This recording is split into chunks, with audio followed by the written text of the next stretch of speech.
Everyone, here I am back with another video lecture. और आज जिस चीज़ को हम डिस्कस करने वाले हैं वो हमारे पास है मेटलैंड की ग्रेड्स। ठीक है, यह मेटलैंड का कॉन्सेप्ट। बेसिकली मेटलैंड एक ऑर्गेनाइजेशन थी, इंटरनेशनल मेटलैंड टीचर एसोसिएशन। ठीक है, जिन्होंने सारों ने मिलके एक मेटलैंड का कॉन्सेप्ट दिया था, जो हमारे पास बेसिकली हम यूज़ करते हैं एग्जामिनेशन के लिए, असेसमेंट के लिए, ट्रीटमेंट के लिए, जो हमारे पास न्यूरोमस्कुलर डिसऑर्डर्स होते हैं बाय मैनिपुलेटिव थेरेपी। ठीक है, सिंपल है जो है ना, मैनिपुलेटिव थेरेपी, फिजिकल थेरेपी या मैनिपुलेटिव थेरेपी से अगर मतलब निकाला जाए तो जो हम हाथ से काम करते हैं ना, ठीक है, बेसिकली वो मैनिपुलेशन है। लैटिन वर्ड होता है मैनिपुलेयर, जिसके वर्ड से ये मीनिंग निकाला गया मैनिपुलेटिव। ठीक है, तो मैनिपुलेटिव जो होता है ना, इसका मतलब यही होता है कि जो हम वो स्किल जो हम हाथ से काम करके, या हम वो ट्रीटमेंट जो हम हाथ से देते हैं, ठीक है, स्किल ट्रीटमेंट। ठीक है, बेसिकली हम इसके बाद सबसे पहले जो चीज़ देखते हैं वो हम देखते हैं दो कॉन्सेप्ट्स को, मोबिलाइजेशन और मैनिपुलेशन। ये कॉन्सेप्ट को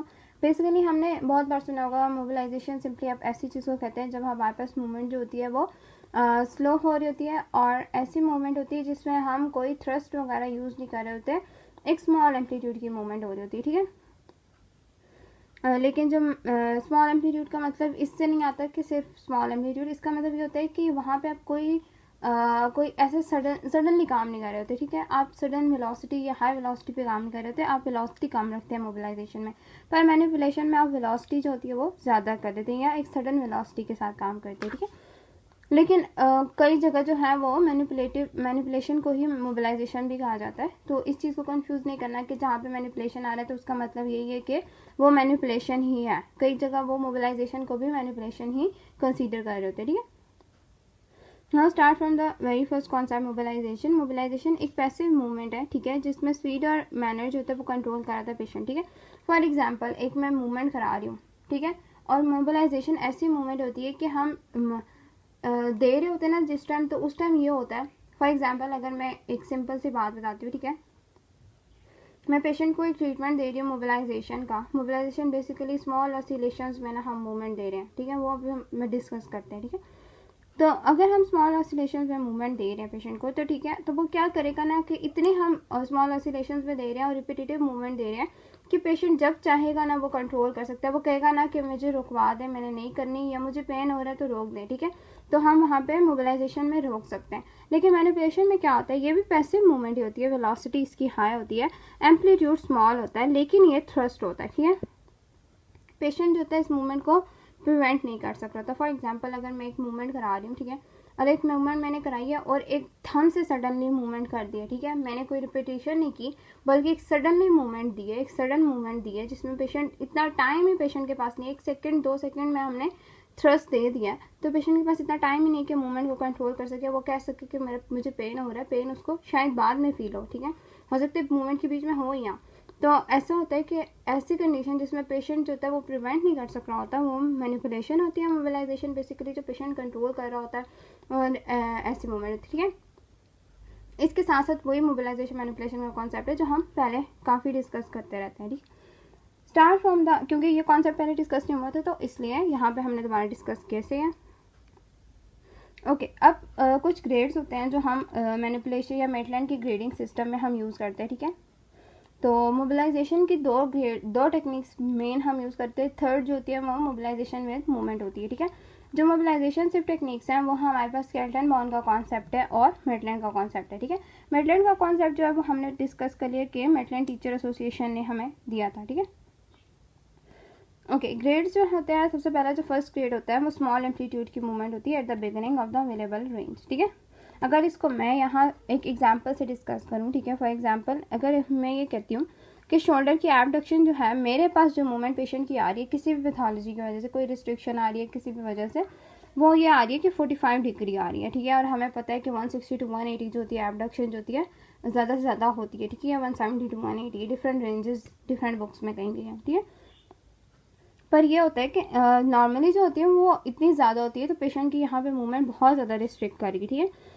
तो स्टार्ट फ्रॉम द ग्रेड 1, क्योंकि हमारे पास ग्रेड 1 जो होता है वो स्मॉल एम्पलीट्यूड में दे रहे होते हैं, और बिगिनिंग ऑफ द रेंज। अब बिगिनिंग ऑफ द रेंज से मतलब ये होता है कि फॉर एग्जांपल मैं कहती हूँ कि जहाँ से पेशेंट कहता है ना कि उसकी बिल्कुल स्टार्ट रेंज है, और थोड़ा सा ये होता है कि बिल्कुल स्टार्ट रेंज तो ऐसे होती है ना कि एडक्शन में है, तो हम उस टाइम तो पेशेंट को मोबिलाइजेशन नहीं दे सकते, क्योंकि हमारे पास जो जॉइंट्स होते हैं वो फार अपार्ट मूव नहीं कर रहे होते, ठीक है।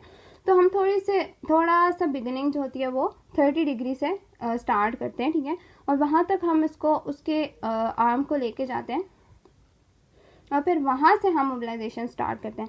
अब मोबिलाइजेशन का अगर मेन कॉन्सेप्ट किसी को याद हो, ठीक है, तो वो ये था कि जो हमारे पास जॉइंट स्पेसेस होती हैं दो, ठीक है, जो दो जॉइंट स्पेसेस हैं और शोल्डर में एक ग्लेनॉइड कैविटी होती है और दूसरा हमारे पास ह्यूमरस का हेड होता है, ठीक है।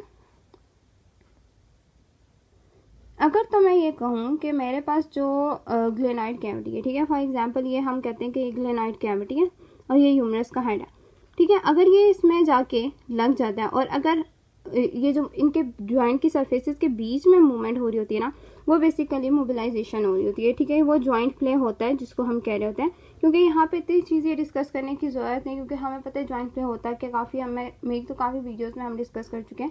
नहीं तो आप चैप्टर 5 पेरिफेरल मोबिलाइजेशन के लेक्चर्स को देख लें फास्ट रिव्यू के, तो उसमें भी काफ़ी डिटेल में चीज़ डिस्कस की कि जब हमारे पास सरफेसेस को हम थोड़ा सा फार डिस्ट्रैक्ट करके मूव करते हैं तो तब हमारे पास क्या होता है कि जॉइंट प्ले होता है। जॉइंट प्ले जो होता है वो बेसिकली जो एसेसरी मूवमेंट्स होती हैं जो सरफेसेस के बीच में हो रही होती हैं, जॉइंट की सरफेस से, फिजियोलॉजिकल मूवमेंट नहीं, जैसे फ्लेक्शन एक्सटेंशन, ये वो मूवमेंट होती है जो रोलिंग और ग्लाइडिंग की मूवमेंट होती है, ठीक है। अब हमने 30 डिग्री तक ला के जॉइंट को, ठीक है, यहाँ से थोड़ा सा ना, यहाँ से, ठीक है, यहाँ से जॉइंट को ग्रिप किया, ठीक है, शोल्डर को, ठीक है, और फिर हमने क्या किया कि हमने स्लाइट ऑसिलेशंस देना स्टार्ट की, ठीक है। हमारे पास मेटलैंड का जो कॉन्सेप्ट है ना, बेसिकली वो ऑसिलेशंस पे काम करता है। अब ऑसिलेशंस क्या होती हैं, ठीक है, ऑसिलेशंस बेसिकली ये होती हैं, ऑसिलेशंस पे अगर बात करूँ तो ये होती हैं कि अगर आप किसी जॉइंट को पकड़ते हो ना, ठीक है, और अगर आप एक सरफेस को मूव कराते हो तो उस सरफेस को अपवर्ड और डाउनवर्ड कॉन्टिन्यूस मूवमेंट देते हो, तो वो हमारे पास क्या होती है कि ऑसिलेशंस होती है, ठीक है, या अपर डाउनवर्ड, ठीक है। ज़्यादातर तो हमारे पास हम इंटीरियर ये ग्लाइड्स दे रहे थे, ठीक है। बेसिकली हम ग्लाइडिंग का जो कॉन्सेप्ट है ना वो यहाँ पे यूज़ करें, पर रिपीटेटिव ग्लाइडिंग का कॉन्सेप्ट यूज़ कर रहे होते हैं, ठीक है। फॉर एग्जाम्पल अगर हम कहते हैं कि हम ग्लाइड्स दे रहे हैं, ठीक है, ग्लाइडिंग दे रहे हैं यहाँ पे, तो हम यहाँ पे क्या ग्लाइड दे रहे होते हैं कि हम थोड़ा सा इंफीरियरली ग्लाइडिंग दे रहे होते हैं, ठीक है। सुपीरियरली क्योंकि हमारे पास शोल्डर पे ग्लाइडिंग होती ही नहीं है, तो जो सुपीरियर जो होता है वो एनाटॉमिकल स्ट्रक्चर्स ने हमें कवर अप किया होता है, तो हम वहाँ पे ग्लाइड नहीं दे सकते। पर ये होता है कि जब हम मूवमेंट ऑसिलेशन कराते हैं तो स्लाइटली सा सुपीरियर भी आ रहा होता है, ठीक है। तो अब ये कहते हो कि हमारे पास जो इन्फीरियर, एक्चुअली हम एबडक्शन के लिए इन्फीरियर ग्लाइड दे रहे होते हैं, जो हमारे पास बेसिक कॉन्सेप्ट है ग्लाइडिंग स्लाइडिंग का, ठीक है। अगर बहुत डिटेल में देखा हो हमने कि हमारे पास जब हमारे पास एबडक्शन लिमिट हुई होती है तो हम इन्फीरियर ग्लाइड दे रहे थे, तो यहाँ पे भी हम यही बात करें कि जब हम इन्फीरियर ग्लाइड देंगे ना, ठीक है, तो सुपीरियरली वापस तो आएगा ना जॉइंट, ठीक है। तो ये जो टू फ्रू या आप कह सकते हो मोशन होता है ना, ठीक है, ये बेसिकली ऑसिलेशंस होती हैं, ठीक है। अगर तो ग्रेड 1 पे बात की हमने, यहाँ पे 30 डिग्री तक जॉइंट लाया और हमने ऑसिलेशंस दी इन ए स्मॉल एम्पलीट्यूड, ठीक है, और beginning of the range 30 degree हमने कंसीडर की, ठीक है। इसी तरह 40 डिग्री पे लाके ग्रेड 2, क्योंकि ग्रेड 2 जो हम कह रहे हैं वो हम कह रहे हैं resistance free part of the available range, पर हमने उस बिगिनिंग में नहीं देना, थोड़ा सा आगे जाके हमने देना, तो हमने क्या किया कंसीडर 40 डिग्री, ठीक है, और फिर हमने ऑसिलेशंस दोबारा दी इन्हें लार्ज एम्पलीट्यूड, क्योंकि ग्रेड 2 लार्ज एम्पलीट्यूड पे कंसीडर होता है। अब ये एम्पलीट्यूड से बेसिकली ये है कि कितनी डेप्थ में आप जा रहे हो, ठीक है। अगर तो आप बहुत छोटी छोटी दे रहे हो, ठीक है, बहुत छोटी छोटी दे रहे हो हमारे पास रिपीटिशंस, तो वो हमारे पास होता है स्मॉल एम्पलीट्यूड। लेकिन अगर आप बहुत बड़े डेप्थ में जा रहे हो या बहुत डेप्थ में आप हमारे पास ऑसिलेशंस दे रहे हो, तो वो हमारे पास आ जाता है लार्ज एम्पलीट्यूड, ठीक है। ये बेसिकली कॉन्सेप्ट है स्मॉल लार्ज एम्पलीट्यूड का, ठीक है। फिर नेक्स्ट आ जाता है, फिर थर्ड में लार्ज एम्पलीट्यूड होता है, लेकिन यहाँ पे अब आपने रेजिस्टेंस की रेंज क्रॉस करनी है, ठीक है। फॉर एग्जाम्पल 45 डिग्री से थोड़ा सा स्लाइटली से आगे जाना है या उसकी लिमिट थोड़ी सी क्रॉस करनी है, ठीक है। फिर ग्रेड 4 में भी 45 क्रॉस करना है, पर ग्रेड 4 में हमारे पास एम्पलीट्यूड स्मॉल आ जाएगा, ग्रेड 3 में लार्ज आ रहा है, ठीक है। फिर ग्रेड 5 आएगा स्मॉल एम्पलीट्यूड और हाई वेलोसिटी थ्रस्ट, जो हमारे पास मैनिपुलेशन होती है, ठीक है। ये स्टार्ट वाले 4 ग्रेड्स मोबिलाइजेशन कहलाते हैं, लेकिन लास्ट वाला जो ग्रेड है वो मैनिपुलेशन में आता है, और ये बेसिकली सडन थ्रस्ट होता है, ठीक है। ये हमारे पास था सारा कॉन्सेप्ट मेटलैंड का, ठीक है। अच्छा, अब इसमें एक पॉइंट ये चीज़ है कि जो फर्स्ट वाले 2 ग्रेड्स है ना बेसिकली, ठीक है, ये क्या कर रहे होते हैं ना, इसमें बेसिकली ये हो रहा होता है कि ये बेसिकली पेन के मैनेजमेंट के लिए यूज़ हो रहे थे, ठीक है। ज़्यादातर जो थर्ड और फोर्थ ग्रेड है वो बेसिकली रेंज ऑफ मोशन की मैनेजमेंट या रेंज ऑफ मोशन को इम्प्रूव करने के लिए यूज़ हो रहे होते हैं, ठीक है।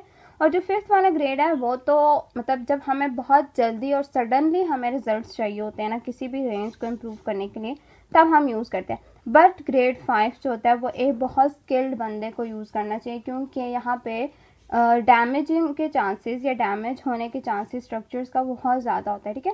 तो इसलिए बहुत ज़्यादा लोग जो होते हैं वो फर्स्ट 4 ग्रेड्स में ही रह के अपना ट्रीटमेंट देते हैं, फिफ्थ को बहुत कम यूज। तो ये जो था ना, ये सारा था मेटलैंड का बेसिक कॉन्सेप्ट, ठीक है, जिसको हमने अभी डिस्कस किया। Thanks for watching. और अगर कोई चीज़ समझ नहीं हो तो आप बेशक कमेंट सेक्शन में पूछ सकते हैं।